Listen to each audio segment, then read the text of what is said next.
It's Brainwash with Dr. Tom and Guitar Picks with Rob Seals.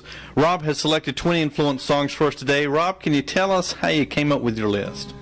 I guess for me, I started playing guitar when I was sort of the lonely, nervous, introverted, middle school, high school kid, and I sort of divided my list into sort of in the beginning the people that I came to early on, and then once I sort of began to have an identity as a player and songwriting became more of an important thing. Mm-hmm. The list sort of moves from the rock bands to some of the singer-songwriters and ultimately some of the session players and producers that I admire. Mm-hmm.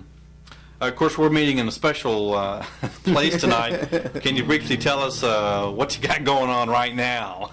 We're high atop Greensboro in the Battleground Inn. I recently moved to Los Angeles, California, and I used to live here in Greensboro, and I'm back in town to do some work as a visiting artist at a number of schools on the East Coast, and two in the Triad in particular, Forsyth Country Day School over in Winston-Salem and Greensboro Day here in Greensboro, and then I'm working my way up to the Washington, D.C. area, and it's about a 7-week run playing shows, cool, supporting a new record, and visiting colleges and schools, teaching creative process. It's good stuff. All right.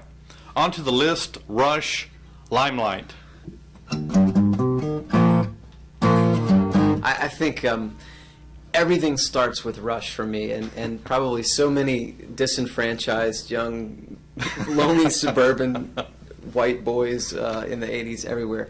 There was something about, well, first of all, Neil Peart, the remarkable drummer and lyricist, wrote these lyrics that were very intellectual and unlike a lot of the music that was going on, unlike a lot of rock and roll. But for me, it all began with Alex Lifeson on the guitar, and he's just a remarkably expressive player. Some really memorable riffs, like the one that kicks off Limelight that I just did. And the thing that I so admire about Alex's playing is the way he phrased everything, from his chord voicings, where he would just take a very basic chord, like this is your average F-sharp major chord that every guitar player in the world plays at some point.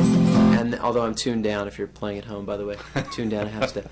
And Alex would do just little variations, like, if you could see me here in the room, I'm just lifting the first finger up, but what it does is it exposes the B and the E string, and you get these interesting tensions. And those kind of tensions, when I was a little kid learning guitar, I didn't understand the theory behind it. I just knew it was cool, and Alex did it, so I wanted to do it. But I think it's that sort of piano cluster sounding chord, that kind of tension and mild dissonance that really just entranced me and intrigued me. And as a soloist, I just think he's one of the most expressive players, and he was so willing to leave just measures and measures of space and just hold and sustain a note, and they just break your heart. And so he was where it all began for me. He was the one who made me feel like I wanted to play guitar. I'm playing an acoustic guitar, which does not quite have the attack and sustain of Alex's trademark white Gibson ES 335, but I'm playing a cedar top Takamine electric acoustic, which has been my battle horse for the last decade or so. It looks like a team of hamsters got loose on the face and scuffed it up a bit, but I like to think of that as being well loved and well worn. But nowhere near like Willie Nelson's. Nowhere near like Willie Nelson's. Yeah. If Willie Nelson's hole in his guitar is the Grand Canyon, then I've just got a little gully going there, so no cause for concern at home.